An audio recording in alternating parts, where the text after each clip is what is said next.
silakan. Selamat duduk Mbak. Terima kasih. Selamat siang Mbak. Selamat siang juga Mbak. Oke, kalau boleh tahu namanya siapa ya Mbak? Nama saya Nabila Hadatul Aisy, saya biasa dipanggil Bila. Oke, kalau tadi kesini ada kendala nggak? Oh tidak Mbak, alhamdulillah. Kalau boleh saya tahu Mbak Bila ini tahu konseling kita dari mana ya? Dari sosial media Instagram. Oke, dari sosial media.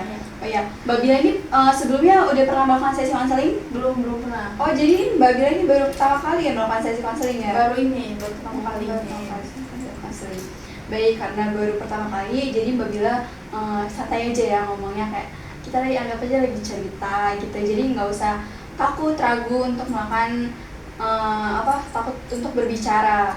Ya, karena kita di sini juga memiliki asas kerahasiaan. Jadi Mbak Bila itu jangan takut apapun yang Mbak Bila cerita itu takut diceritakan ke orang lain, karena kita memiliki asas kerahasiaan ya Mbak. Jadi Mbak Bila juga dengan sukarela menceritakan tanpa paksaan apapun. Kita mulai ya Mbak sesi konseling kita hari ini dengan sesuai jadwal yang sudah kita tentukan, 1 kali 45 menit ya. Baik, kita mulai Mbak sesi konseling kita hari ini. Kalau boleh tahu apa sih yang membuat Mbak itu datang ke sini? Boleh Mbak ceritakan bagaimana perasaan Mbak akhir-akhir ini yang bisa membuat Mbak datang ke sesi konseling kita hari ini? Jadi Mbak, akhir ini tuh saya jadi lagi ngerasa nggak percaya diri sih, lagi takut sama dunia luar karena saya baru saja mengalami bullying Mbak. Jadi saya takut sama dunia luar, saya nggak percaya diri, saya ragu untuk bertegur sapa lagi sama orang-orang di luar. Keputusan kamu tuh sebenarnya udah bagus ya, apalagi kamu udah datang ke sini dan menceritakan perasaan kamu dan menunjukkan untuk mencari bantuan dan kepedulian diri kamu sendiri, karena kan kamu mempunyai rasa trauma ya untuk ketemu orang lain. Nah, itu udah bagus kamu untuk datang ke sini. Kadang aku tuh masih ngerasa ragu gitu loh, mau tegur sapa lagi sama orang, takut hal yang kemarin itu terjadi lagi kepada saya. Jadi kayak setiap mau negur orang tuh kayak aduh udah gak usah deh, mending gak usah negur kayak gitu. Kan udah ada rasa takut trauma itu ya. Oke, menjaga pikiran itu sebenarnya, menjaga kesehatan pikiran itu penting ya, sama menjaga tubuh kita, ngebantu kita untuk ngebangun rasa aman dan nyaman. Terus karena kan kita ngembaliin rasa aman dan nyaman itu susah ya, karena kan kita udah tertutup karena rasa trauma itu tadi ya kan. Semua yang kamu ceritain di situ aman ya, jadi kamu jangan takut untuk cerita ini nyampe ke orang lain. Jadi kamu bagiin ceritanya ke aku itu pasti aman. Iya Mbak, makasih ya Mbak. Boleh jujur, saya ngeliat kamu ini sebenarnya orangnya kuat ya. Karena kejadian kemarin tuh jadi ngebuat kamu tuh terpuruk, jadi kayak susah untuk percaya lagi sama orang. Jadi kan kamu ngomong ya tadi, kamu tuh takut ketemu orang lain. Nah sebenarnya tuh kamu orangnya tuh kayak sering berbaur ya dengan orangnya, saya melihat di sini. Tapi karena kejadian itu jadi membuat kamu tuh rasa trauma. Ya mungkin saya nggak pernah sih Bu berpikir seperti itu, tapi yang Ibu omongin tadi itu ya benar sih Bu, apa sesuai apa yang saya rasakan hari ini. Iya Bu. Oke, terima kasih ya Mbak, kamu udah berani untuk menceritakan ke saya. Kamu jangan pernah ngerasa sendirian.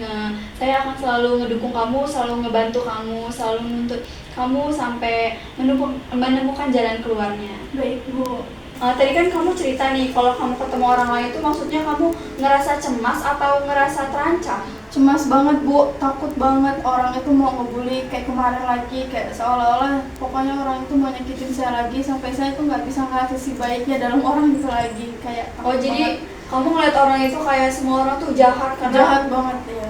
Karena kamu ngeliatnya ini udah rasa traumanya tadi tuh ya. Jadi kayak berlebihan gitu Bu. Oke, saya bisa pahami. Ngeliat dari wajah kamu juga itu sangat menyakitkan banget ya. Terima kasih ya sudah menjelaskan. Baik, ini kita tidak perlu berburu-buru ya. Kita akan atasi ini tahap demi tahap ya. Aku akan menemani kamu untuk menyelesaikan masalah ini. Jadi kamu nggak perlu takut. Kita akan mencari solusinya ya, agar kamu lebih tenang, lebih rileks gitu ya. Aku bisa merasakan beratnya pengalaman kamu tadi.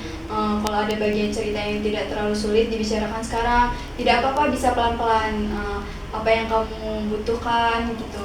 Jadi dari masalah kamu yang udah kamu ceritakan tadi itu, sebenarnya kamu tuh bisa keluar dari zona karena takut ketemu orang itu.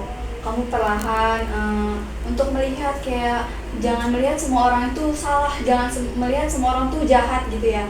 Jadi kayak kamu tuh bisa menutupi rasa trauma kamu itu dengan kayak coba kamu berinteraksi lagi dengan orang-orang sekitar kamu, kayak coba ngobrol. Jadi kayak udah lupain masalah yang kamu alami itu, kamu buka lembaran baru, kayak coba untuk ngobrol sama teman-teman sekitar kamu, mulai terbuka lagi, karena kita tidak bisa melihat satu kejahatan aja. Jadi kita jangan melihat satu kejahatan, tapi kita harus melihat kebaikan-kebaikan orang di sekitar kamu, karena yang jahat itu cuma satu, tapi orang-orang yang baik itu banyak gitu. Mbak, terima kasih atas saran-sarannya Mbak. Saya akan mencoba memulai dari saran-sarannya Mbak untuk mulai berinteraksi lagi kepada orang-orang di sekitar saya, mulai untuk menegur sapa lagi kepada teman-teman saya Mbak. Terima kasih atas saran-sarannya Mbak.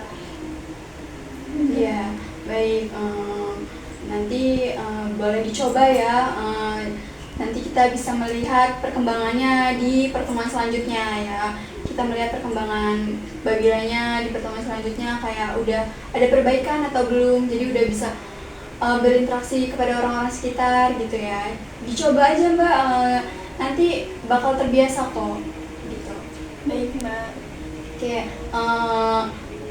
kita cukupkan dulu ya konseling kita pada hari ini. Melihat waktu juga sudah mau selesai, nanti kita lanjut lagi ke sesi konseling berikutnya, nanti kita jadwalkan lagi ya Mbak. Oke, terima kasih Mbak Bila sudah menceritakan permasalahan Mbak hari ini. Semoga Mbak Bila lebih percaya diri untuk ketemu orang, lebih melihat orang itu tidak jahat semua, karena ya masih banyak orang-orang yang sayang sama Mbak Bila. Jangan melihat satu orang saja yang jahat kepada Mbak Bila, tapi lihat orang-orang yang baik di sekitar Mbak, masih banyak kok. Baik Mbak, terima kasih ya Mbak ya sudah mendengar cerita-cerita saya hari ini. Ya, terima kasih juga. Hati-hati di jalan ya Mbak. Terima kasih ya.